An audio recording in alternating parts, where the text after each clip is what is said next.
السلام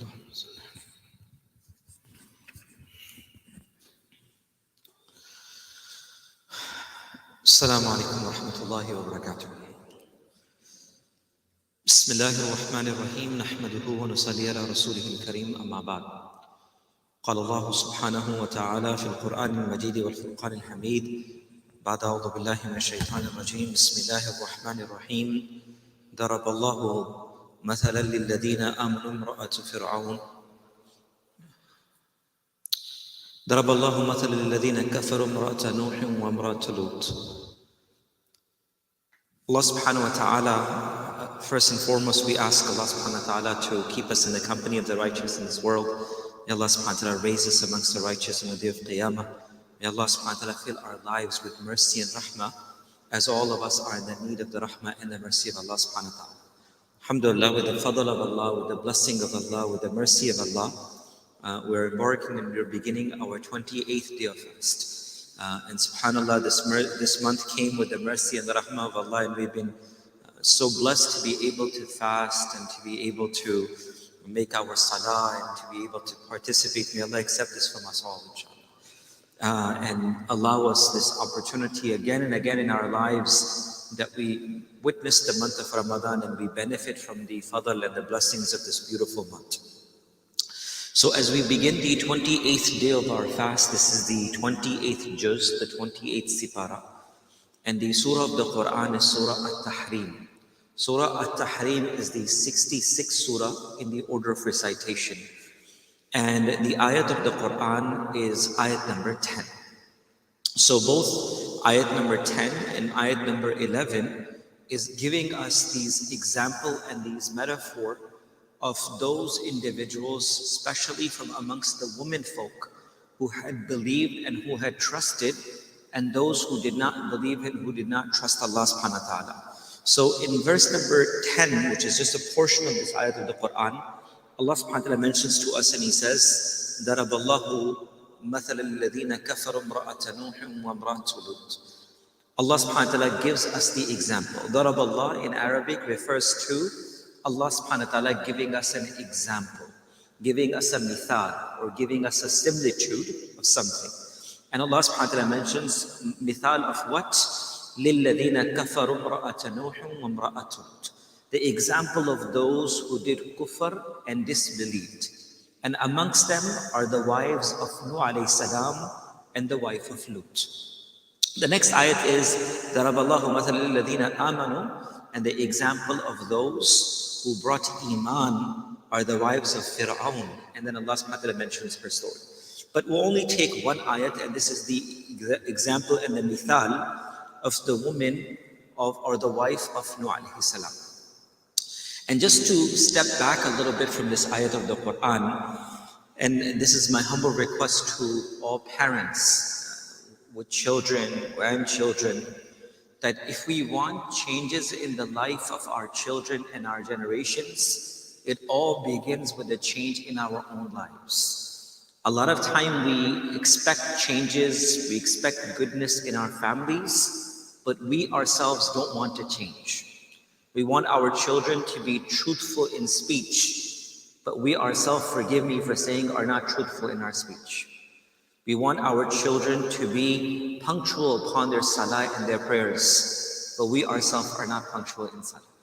We want our children to recite the Quran and the book of Allah, and months pass by that we don't open the book of Allah subhanahu wa ta'ala.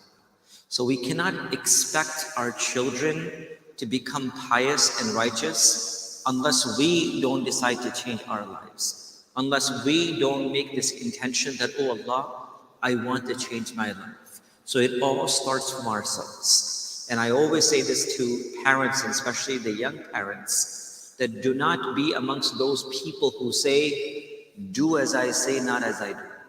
Aisa karo jo main kehta hoon, aisa na karo jo main karta hoon. Do as I say, not as I do. No, children don't care about what you say to them. They care about what they see in your life. The amal and the actions in your life will be the true example of what their amal in their lives will be. So we have to be the example. So the Quran mentions to us, ضَرَبَ اللَّهُ مَثَلًا. Allah gives us the mithal and the example. لِلَّذِينَ كَفَرُوا. From amongst those who did kufr. إِمْرَأَةَ نُوحٍ. the wife of Nuh alayhi salam. Now ulama have mentioned, and I'll mention this shortly and quickly and finish, Allah subhanahu wa ta'ala gives us two metaphoric or two examples in the Quran. Allah subhanahu wa ta'ala mentions to us the story of Ibrahim alayhi salam, the famous story we have all heard of for so many times. Ibrahim alayhi salam tells his son, "Oh my son, I have seen a dream. In my dream, I see that I'm sacrificing you for the sake of Allah. Oh my son, what do you think about this?" So the son said, "Ya Aba tif'al ma tu'mar." Oh my dad, do as what you have been ordained. You will find me amongst those who are sabirin and patient. I won't even say uff to you, my dad. Do as you have been ordained and told. You will find me amongst those who are patient. And this is a father, a Nabi of Allah, asking his own biological son that, "Oh my son, I need to sacrifice you for the sake of Allah. What do you think?" And the child says, "You will find me amongst those who are obedient. I won't say no to you. Whatever you say, I'm there." On the other side, Allah subhanahu wa ta'ala in Surah Hud mentions to us the story of Nuh alayhi salam. And Nuh alayhi salam, when he is ordained by Allah subhanahu wa ta'ala that, "Oh Nuh, there is a storm, there's an adab, there's a punishment of Allah that is about to come upon us. You need to embark upon this boat, this ark, and you will be saved." And the son says, and this is also a Nabi of Allah, and this is also from amongst his own biological children. So there are two Nabis, they are both Ulul Azmi min al-Rusul. Ibrahim alayhi salam, Ulul Azmi min al-Rusul. Nuh alayhi salam, Ulul Azmi min al-Rusul. There are certain prophets who are known as Ulul Azm, amongst the greatest of the prophets. And both Ibrahim alayhi salam and Nuh alayhi salam are from amongst the Ulul Azm. And of course Rasulullah as well. So Ibrahim alayhi salam, Ulul Azmi min al-Rusul. Nuh alayhi salam, Ulul Azmi min al-Rusul. Both these prophets are speaking to their sons directly. And these are not adopted children, they are our own biological blood children. Ibrahim alayhi salam's son says, my dad, I'm ready. You tell me to lay down and you're going to sacrifice me for the sake of Allah, I won't even say off to you. Nuh alayhi salam asks his son, he says, "My son, there's a huge storm that is about to come. And as soon as the storm comes, everyone will be destroyed. I request you to come upon the boat and save yourself." And he says, "I don't need your help. I will go on top of the mountain, I will protect my own self. I do not need your assistance." And the ayat of the Quran says the mawj came, the wave came, and he came from amongst those who were the mughraqin, meaning those who were drowned, and he was taken away. Ulama have given so many details, and just a short reflection to this ayat of the Quran. Ulama mentioned that these are both prophets of Allah.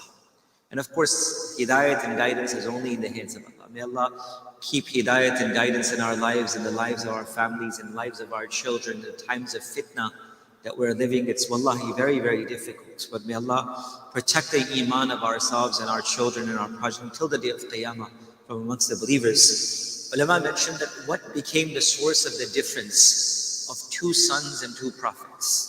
Meaning, what is the difference between these two prophets? Ibrahim alayhi salam asks his son, "My son, you need to give your life for Allah." And he says, "I'm ready."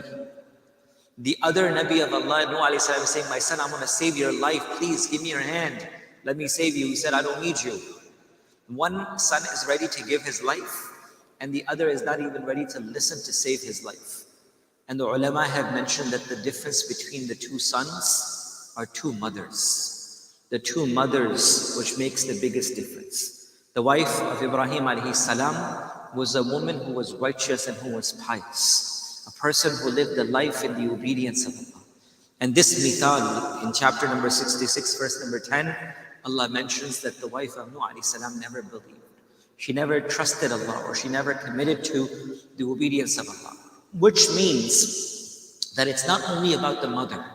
I've seen my own life in our own communities where, alhamdulillah, I'm blessed to meet so many children, so many families. Sometimes it's the mothers who are committed to deen, but the fathers are not. And they still expect that the mother should raise their children nicely, even though their own lives are completely away from deen.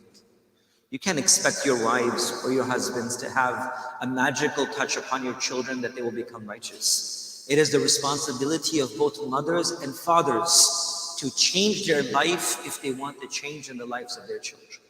It's not that I can live a life the way that I want and then raise Rabia Basriya and Hassan Basri. Forgive me for saying that in our homes. It's not possible. It's not possible that I can decide to eat whatever I want and then feel that I'm going to raise children who will wake up for tahajjud and recite the Quran. It's not that I can earn anything halal and haram irrespective of being permissible or not, and then feel that my dua and the dua of my progenies is not being accepted. It's impossible for me to go and deceive and cheat someone else and then feel that why are my children becoming disobedient to me today? It is not possible. There is insaf and justice in the qadr of Allah. Allah subhanahu wa ta'ala is just. It is something that is an amal that is happening from us. And of course, at the end of the day, everything is in the hands of Allah. Everything is in the qadr of Allah. But the basic reality of life, brothers and sisters, is that if we want the changes in the life of our generations, it begins with me changing my life. Yes, there could still be ibtila. There could still be a test. You could, do all what is correct, and then there may still be halat from Allah. And then Allah knows you better in that condition. Maybe it's meant from Allah at that moment that Allah wants something greater for you in His khazain.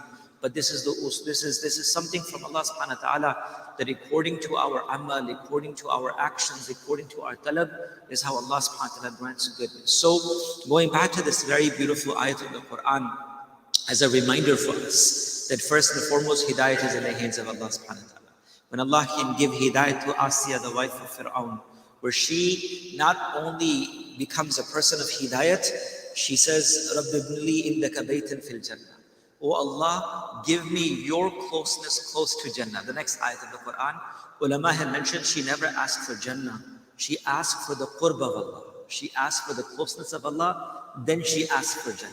And many mufassirun, and not just few, many mufassirun have mentioned that Allah subhanahu wa ta'ala will wed and join her with the Nabi of Allah sallallahu alaihi wasallam in Jannat al-Firdaus. Meaning that's the honor that Allah gave Asiya. Right? This is many mufassirun have written much after the other and others that the only way that she could have been closest to Allah in Jannat is through the nisbat of Muhammad sallallahu alaihi wasallam. So Allah can give hidayat and guidance to any individual.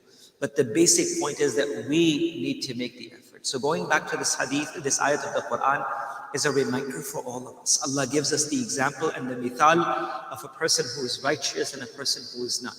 And to bring righteousness in our own families, in our own children, in our generations to come, brothers and sisters, we need to commit to make the changes in our lives. Not only in few days of Ramadan, not only few selected days, but for the rest of our lives. And inshallah, you will see sakoon in your life. You will see comfort in your life. Allah will make your children the coolness of your eyes. And Allah can change anyone. Allah can change all halat, Allah can change all conditions, Allah can change anyone's heart, but it's us that we need to commit to Allah subhanahu wa ta'ala and change our lives. So again, this is the 28th Sipara, the 28th Juz of the Quran. This is Surah number 66, known as Surah At-Tahrim, and the verse number is verse number 10, where Allah subhanahu wa ta'ala gives us the mithal and the example of a woman who disbelieved and disobeyed Allah subhanahu wa ta'ala, and from amongst them was the wife of Nuh alayhi salam. And of course, we shared the meanings and reflections to the children of Ibrahim alayhi salam and Nuh alayhi salam. May Allah give hidayat and guidance to our progenies and our children. Keep them guided towards righteous path. Protect them from the fitnas and fasad and the trials of this world.